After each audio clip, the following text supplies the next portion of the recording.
Today we're taking you closer than ever before. From the newborn babies to the zoo's biggest cats and everything in between.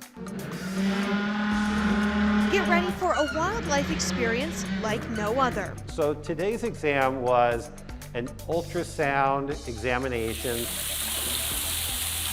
So sit down and get comfortable as we look inside the Woodland Park Zoo.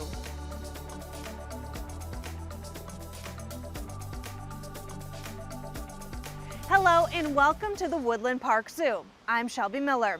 Since we're in Seattle, it is only fitting we talk about animals that reside here in the Northwest. From bears to wolves and mountain goats, no stone will be left unturned.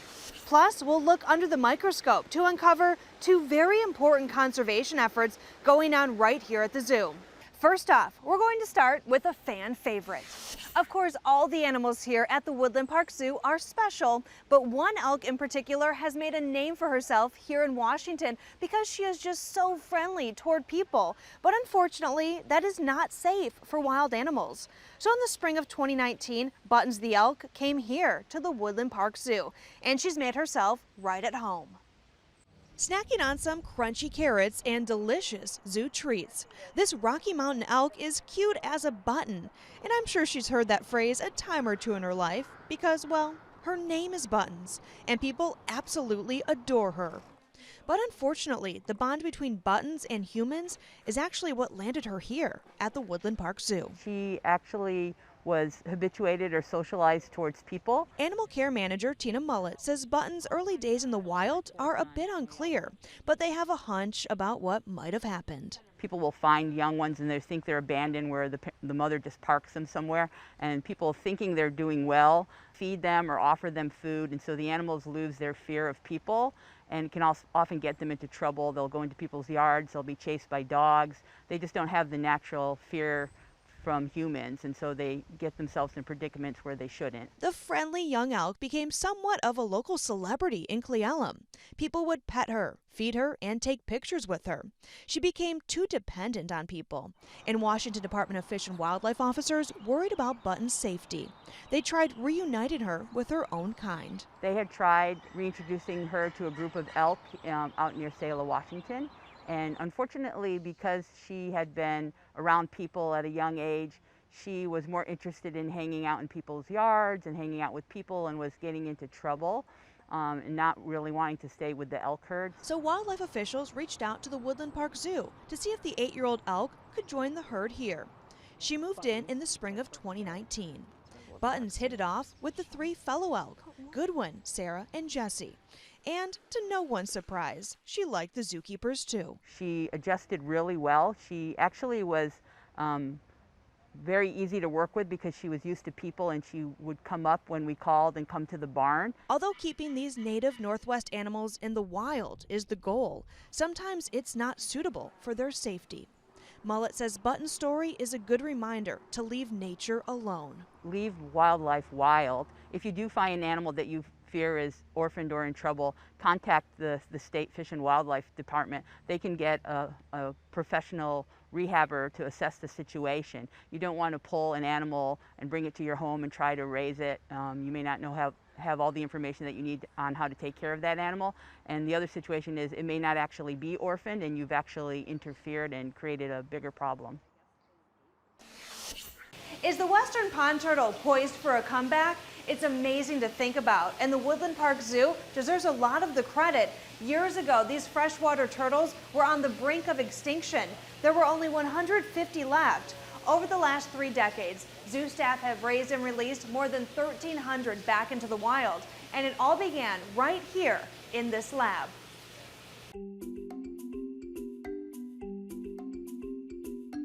In Washington State, these are a highly endangered freshwater turtle. They live along rivers and ponds in various parts of the state, and at one time they were a very prolific species around here. Over the years, because of overcollection, habitat destruction, and disease, they've been reduced at one point to about 150 turtles. And so, because they're so endangered in the state, Washington State worked with the Woodland Park Zoo to bolster their population through a program called head starting. Washington State officials collect eggs out of the wild. They bring them here to the zoo. We hatch them. We raise the turtles for a full year till they're of a size that some of the predators that are out there can't easily eat them. And then we put them back in the wild. It's a 29-year program the zoo's been involved with the state of Washington, and it's had remarkable results. So we try to rear these turtles so that they're set for going out into the wild. So while we have them in these tubs, we try to give them lots of secluded areas to hide. This is a very secretive turtle in nature, and we try to feed them foods that they would encounter and have to sort of hunt in nature. Do they like basking in the sun lamp? They do, and that's actually a super important aspect of the wild turtles, because the water in Washington stays a lot cooler than it does, say, in California. And so when the sun is out, that is the time you'll see them. They'll come right out and gravitate toward a log or a bank area where the sun's hitting and all stack up along a log. I think most zoo staff get into the field because this is the kind of thing they want to do. I mean, everyone loves taking care of animals at a zoo, and everybody can, you know, make a difference. But this is a program that the Woodland Park Zoo should be truly proud of, because we're actually doing it. And it's not without hiccups, but we're actually helping save this animal in the wild. And like I said, it's not without hiccups. We have lots of challenges, and we have to modify and be flexible. But I think staff is really excited about it, because they know that they go out to the field and release these turtles into the wild, and they're helping that population. The western pond turtle isn't the only conservation effort that is flying under the radar here at the Woodland Park Zoo. The Silver Spot Butterfly Lab is a place where they are helping the endangered northwest butterfly get a head start. Every year, the zoo releases more than 1,000 of them at the Oregon coast. We went to the lab and got an inside look. So this is what we call this is our overwintering container, and so this is just a mason jar with a Plex tube in it, like this, that has a piece of silk organza.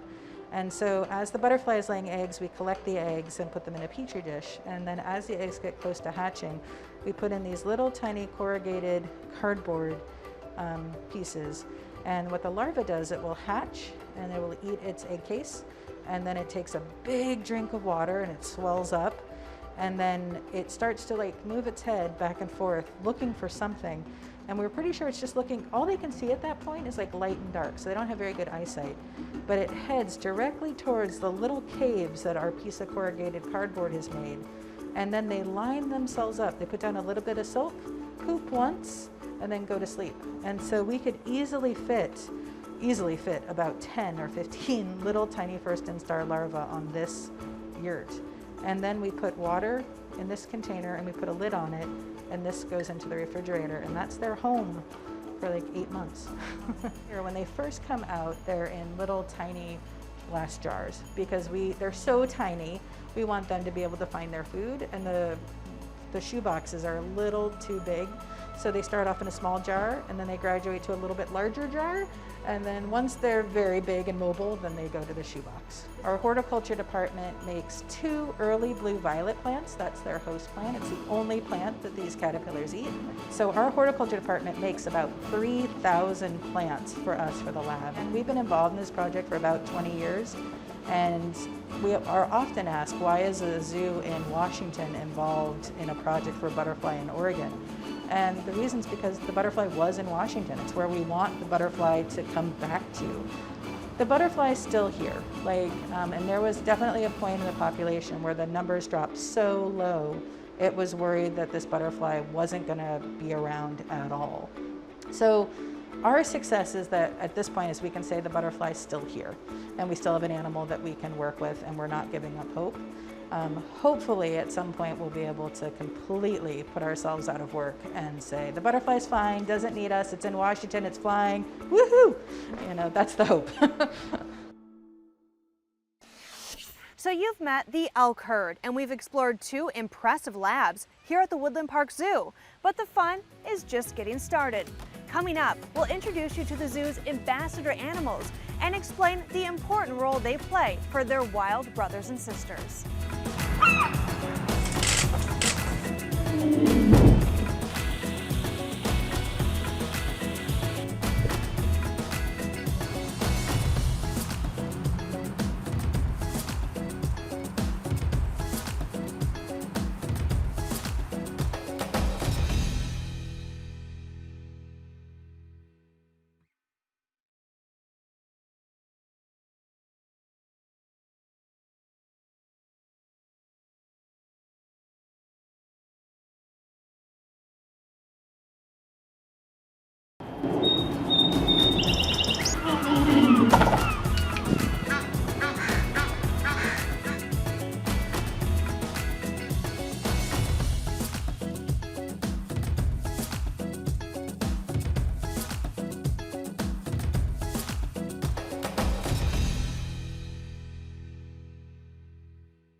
Welcome back to the Woodland Park Zoo. Today we want to introduce you to the ambassador animals. The program helps break barriers and build empathy between animals and guests who come to the zoo. From the red-tailed hawk to the rubber boa, I got face-to-face with these amazing animals to learn how they play a role in our ecosystem. From slithering snakes to high-flying hawks, did you know these guys can be found right outside your front door? We share Seattle with all sorts of amazing wildlife. It just takes someone pointing it out to you once to open your eyes up, and then you'll get to notice it, and then you can share it with someone, and that's kind of how this love and joy spreads. Seeing is believing, and educating is even more important. That's why Woodland Park Zoo has its own clan of ambassador animals who are native to the Northwest. Let's start with the littlest guy. This is Issaquah, a fitting name for a local rubber boa. If you're a little nervous about a snake, we're going to bring and let you meet Issaquah, and you'll fall in love just like we have. Animal care manager Janelle Ludden says rubber boas can be found a lot of places in the Northwest, but there's a few reasons you might not notice them. For starters, they like to be out early in the morning and late at night, and they're one of the smallest snakes around. He's very small. So if you're out hiking, if you did see him, you might think that he's just a stick or possibly a worm, but he is in fact a snake. And they tend to spend a lot of their time under leaf litter, so under leaves, under branches, under logs. That's where their food might be hiding, so they're going to be spending a lot of time under there. And he's full grown right now. He's fully grown. This is as big as rubber boas get. Which is why he's a perfect fit for people to visit at the zoo. It's very common to have phobias of snakes, for people to be afraid of snakes. Even my fiance is a little afraid of snakes. And when you have something that is so little, that is so cute, that is so friendly, rubber boas are one of the safest snakes to handle. They're really sweet, and especially Issaquah's been doing this a long time. He just couldn't be nicer as far as snakes go. It gets people a chance to get close to an animal that maybe they were uncomfortable with at first, to meet him, to touch him, to see him, and kind of help to break down those barriers. The same goes for animals like Skyana. Lead animal keeper Regina Smith says some people are scared of porcupines because of their sharp quills. She's got cute little eyes, a fuzzy little nose, and people sometimes are afraid of porcupines. Lots of people have heard the myth that porcupines can shoot their quills. Oh, which really? they can't, yeah, so they're covered. I've heard Quills that are just, before. yeah, modified hair that are covering the outside of their body, and they're pokey, they certainly are, but only when you actually touch a porcupine do you get them. So people who may be afraid or kind of wary about animals like porcupines have a chance to see one who's comfortable and is just really enjoying their time hanging out with us. Skyana's prickly coat is her best defense. The quills are made of keratin, just like your hair and nails, but hers have microscopic barbs at the end. If they sense a predator or something scary around them, they're going to give a good warning to that animal that's approaching that they really don't want to mess with me. I'm a porcupine, I have these quills. So they'll raise up all these guard hairs so you can see all these cool punk rock hairs that are sticking out. Those are guard hairs to help protect the quills. Porcupines are the second largest rodents in North America. They're all around us, but they do a good job of blending in. You have to look pretty hard. Oh, she's still eating her biscuit. You have to look pretty hard because these guys, they're nocturnal, and they also do a great job of camouflaging in. They're often found up in trees where they're either sleeping or eating. They are herbivores, so they eat tree bark and tree leaves, and it's fairly uncommon that they're down on the ground moving around. But if you are hiking where there's nice forest, where there's lots of food supply for these guys, you may see them in the foothills or out on the peninsula or even eastern Washington. At Woodland Park Zoo, Skyana doesn't mind being the center of attention, especially when she gets hand-fed her favorite snacks. I will tell you that porcupines are pretty picky about their produce. One day they're gonna love sweet potato, and the next day it's the worst thing ever. Oh, and today she likes it. Today is a good day. Look at that little crunch. Is that good?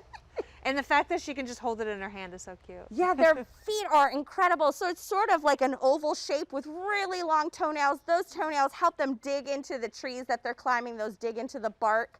And they have really short legs and arms, but they're really, really strong. Another four-legged animal that's often misjudged is the opossum. This guy right here is Clyde. Virginia opossums are very misunderstood animals. So, you know, everybody kind of sees him and he's a little disheveled looking, you know, he's not quite your most cuddly creature, but they're actually incredible for the environment and being very misunderstood. It's really important that we have them in our ambassador animal family so that we can teach people about them. This is nature's pest control. So being omnivorous, they eat a lot of insects and really control the tick population is something that they are huge benefactors with. Nobody likes a tick or our dogs or cats getting into those kind of places. And these animals love ticks. It's one of their favorite things. Did you drop that there, sweet boy? One of their favorite things, and the best thing about them is they're just really keeping those really pesky bugs and stuff out of your own environments and away from you and your family. Animal keeper Kelly Daw calls Clyde and his kind nature's cleanup crew. Out in the wild, he would enjoy things like small rodents, a little bit of trash maybe, some leftovers, carcasses, bird eggs, vegetables, fruits, really anything that he can find. They are the experts at making the best of their environment and finding snacks pretty much anywhere they can go. They're critical to the environment.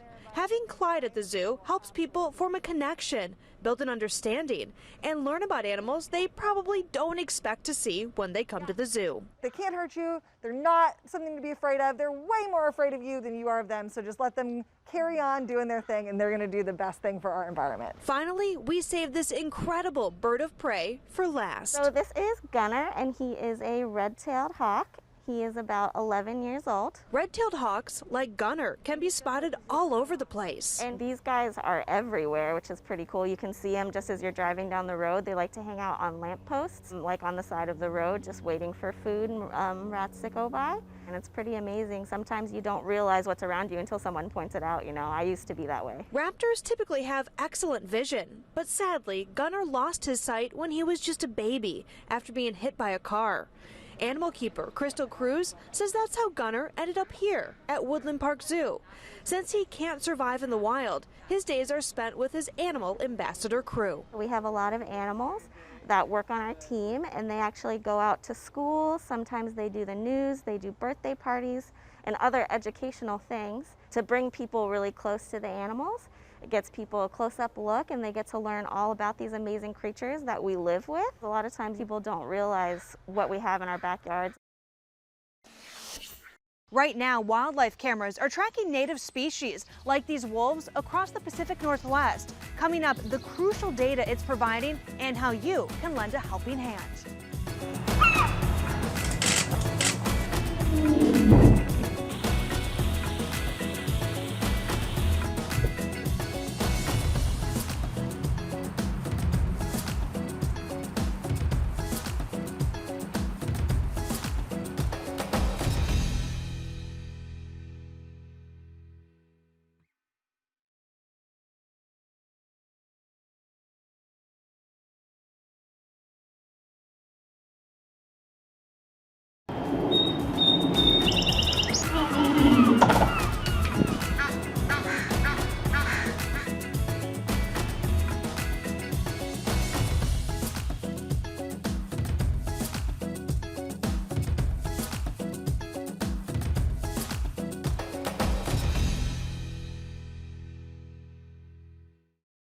Welcome back to your rare look inside the Woodland Park Zoo. We are exploring all things living Northwest today, and we want to end with something that you can have a helping hand in.